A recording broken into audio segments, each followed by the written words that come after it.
La découverte du Japon qui sonne comme une révélation, voici ce que propose de découvrir ce manga qu'on vous propose de découvrir dans cette vidéo.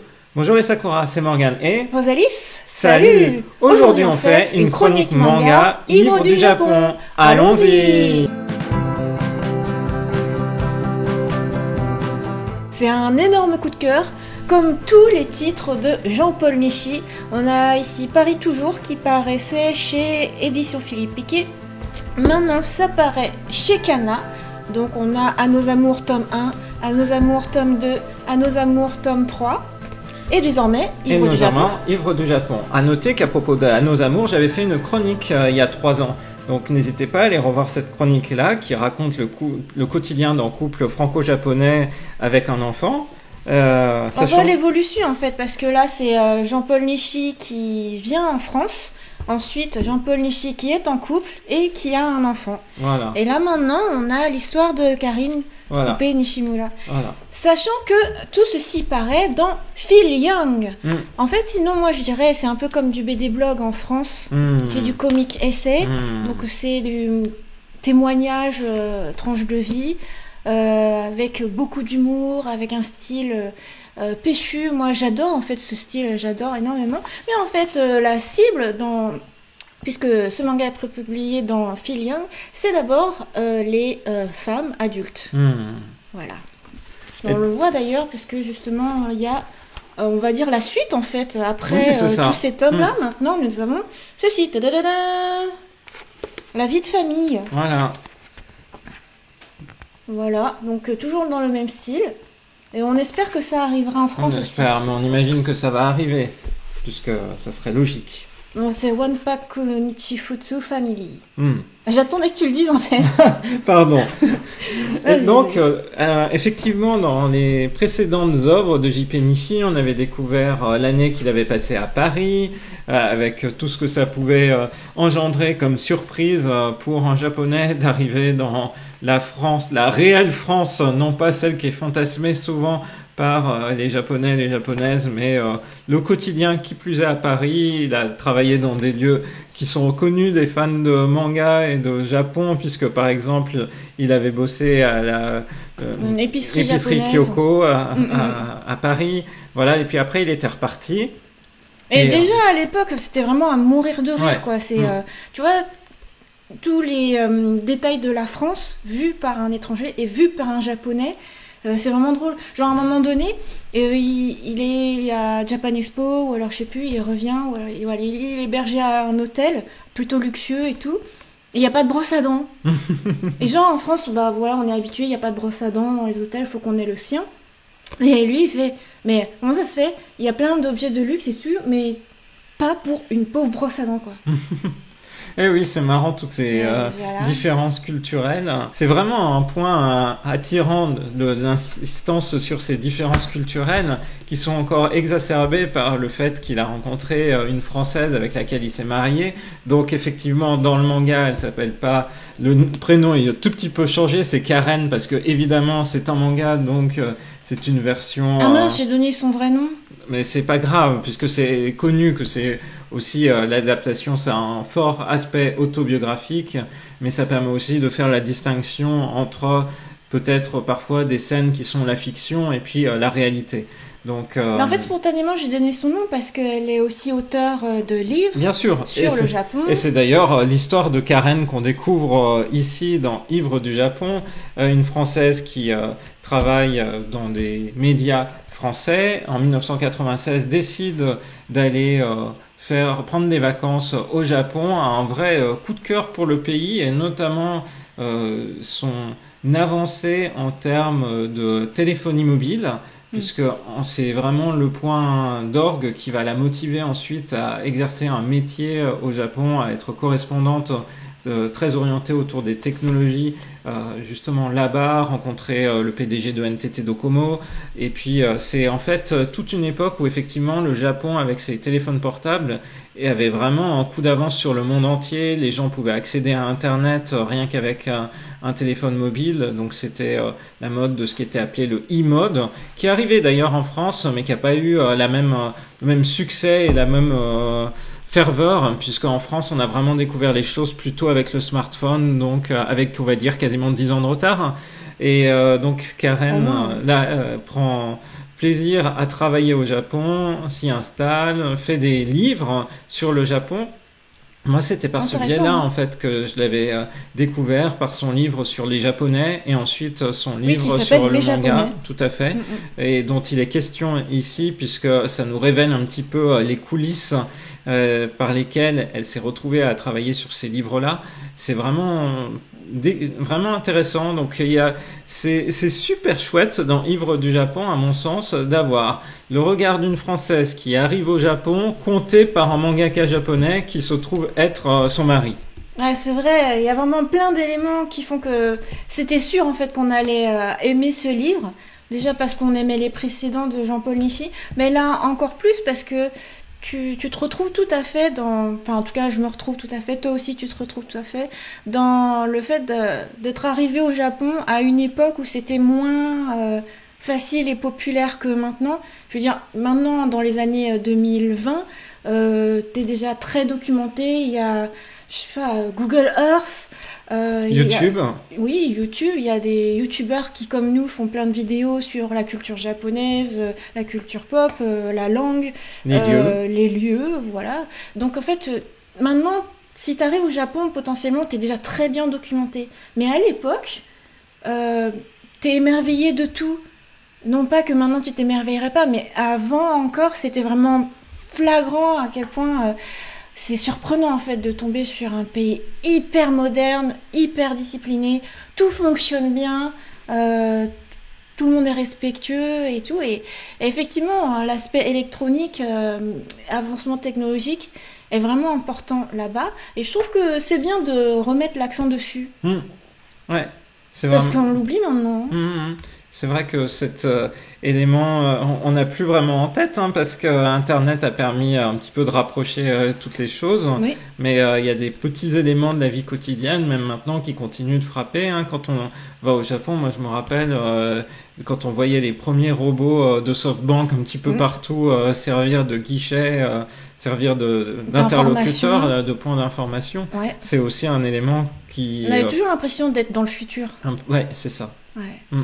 Alors du coup, ce manga est en plusieurs parties. Tu commences avec la jeunesse de Karen.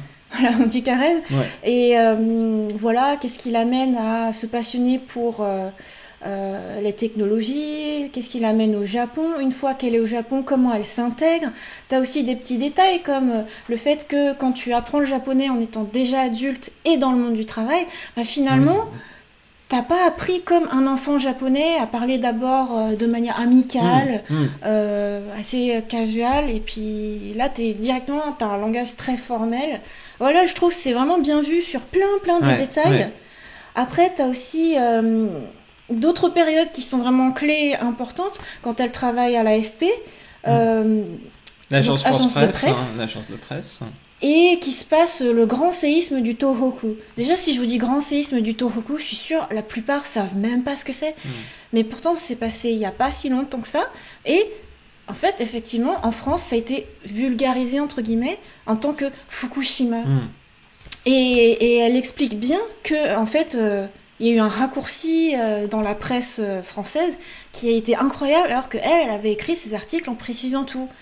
Et tu te dis, mais pourquoi? Si le travail était bien fait, pourquoi est-ce qu'après, les journalistes d'après, ils raccourcissent? Bon, du coup, l'erreur est restée. Mais c'est intéressant aussi de voir comment elle l'a ressenti, puisque du coup, elle a été sur place et elle a toujours essayé de transmettre la bonne information, voilà, quitte à pas dormir et tout. Et voilà, je trouve que c'était un moment aussi émouvant. Tout à fait.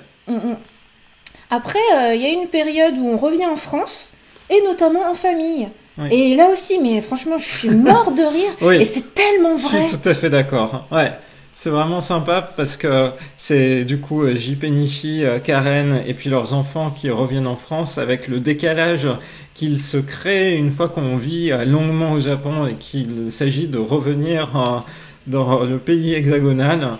Puisque il y a des choses qu'on oublie, c'est-à-dire les retards, les manifestations, les moment où le bus te dépose à un endroit absolument pas pratique où tu peux pas faire circuler une poussette, plein de choses comme ça, tellement véridiques. Ouais. Moi, ce que j'adore, il y a une scène où elle dit vous voyez, maman, c'est son pays d'origine, j'espère que vous allez aimer le pays de maman. Et puis, il se passe que des choses déconvenues, en fait. Et puis, les enfants, du coup, avec leur regard vrai, déclarent que voilà, la France, c'est pas pratique, ça pue, c'est dangereux, il y a des pickpockets, patati patata. Mais c'est tellement vrai. Et donc ce décalage qui se crée effectivement quand tu reviens du Japon en France, oui, c'est vrai. Mon passage préféré, c'est le moment où ils cherchent désespérément des toilettes. Oui, c'est vrai, ils sont dans les jardins de... je crois dans le jardin de Versailles, effectivement, parce que le petit a besoin d'aller aux toilettes. Et en fait, ils sont prêts à aller justement... Aller faire pipi à l'enfant dans les fourrés parce qu'il n'y a pas de toilettes dans les alentours et tout.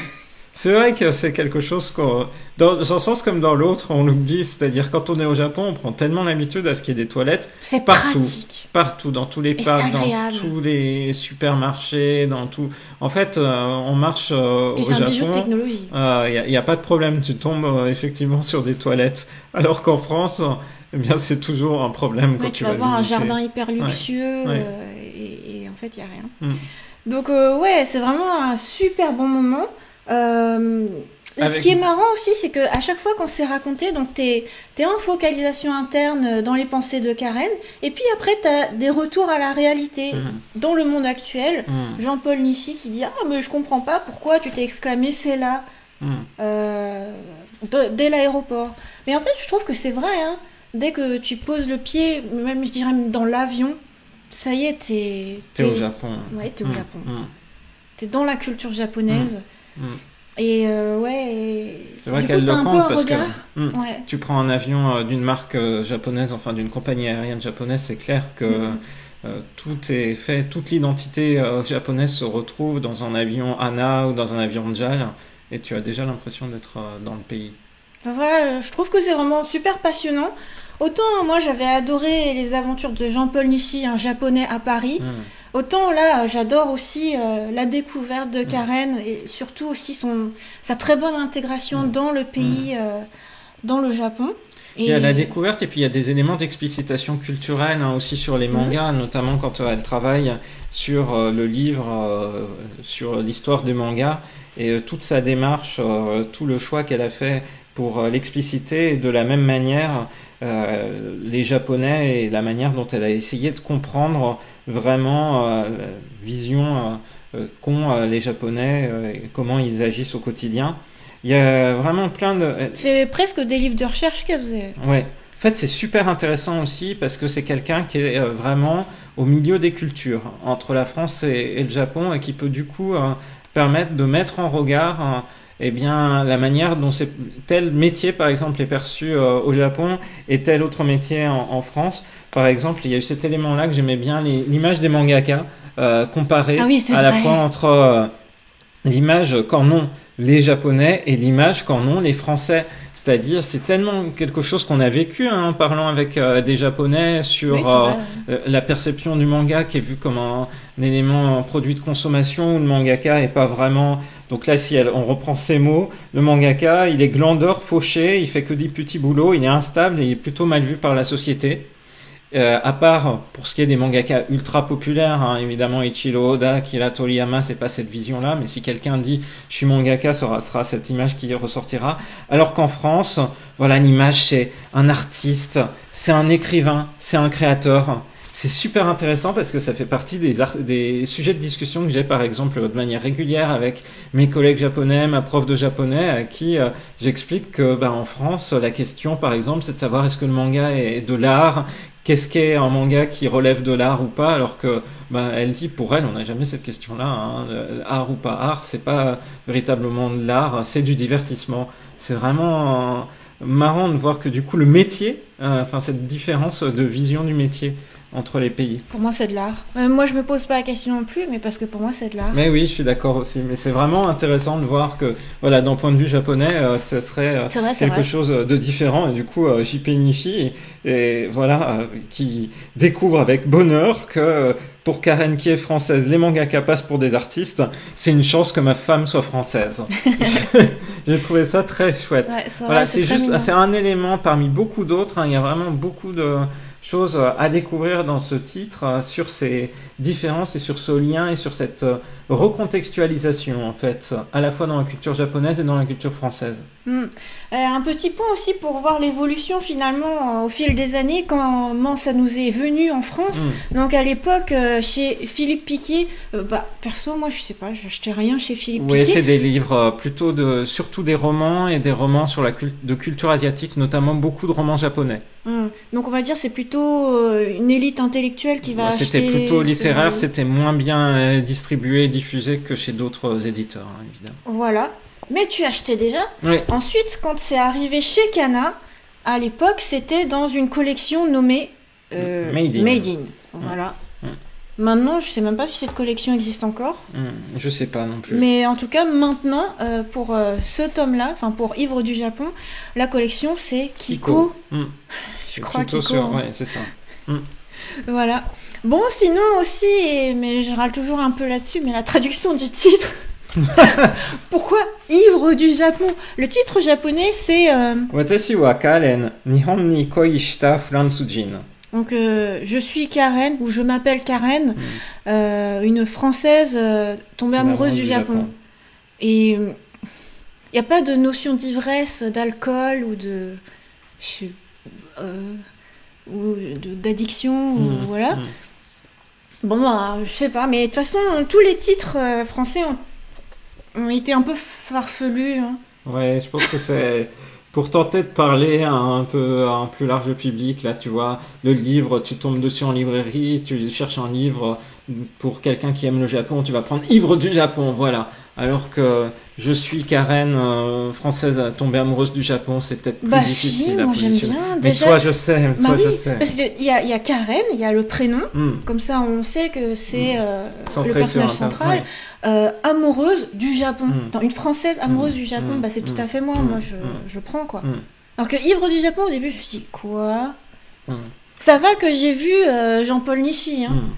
Oh, ça va que je t'ai pas montré la couverture japonaise, qui est pas du tout celle-là. Bon, du coup, pour rendre hommage à la couverture version française, nous nous sommes mis dans le décor de Shibuya. On a essayé de prendre une de nos photos, pas trop récentes non plus, c'est du coup Shibuya de 2016. Et du coup, le Tsutaya qui est là apparaît ici. Voilà. Tadam. Voilà. Avec le crossing. Effectivement, en fait, aussi, J.P. Nishi prend plaisir à dessiner les décors avec beaucoup de précision. Hein, c'est c'est bien, on reconnaît tout de suite. On reconnaît tout de suite, effectivement. À la fois les cafés en France, les lieux au Japon. Donc, voilà, là, par exemple, c'est la France. C'est vraiment une rue française. À noter que autant Jean-Paul Nishi que Karen... Karen sont sur Twitter, du coup c'est marrant aussi de voir les tweets des vraies personnes. Voilà. Et du coup, c'est une super œuvre, donc voilà, vraiment un gros coup de cœur que je ne peux que recommander. Et puis on peut imaginer que la suite des œuvres de J.P. Nishi nous arrivera en France. Hein. Oui, on l'espère. Là, c'est donc en cours de parution dans Phil Young, comme le disait Rosalie. C'est toujours super drôle. Ouais. J'adore. Nickel. Bah voilà, donc on espère que cette chronique manga, j'ai vraiment pris plaisir à faire avec toi, je te remercie. Oui, c'est rare qu'on la fasse à deux.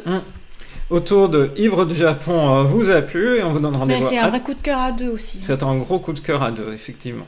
Et on vous donne rendez-vous à très bientôt dans une prochaine vidéo sur la chaîne de Rosalie. Bye bye.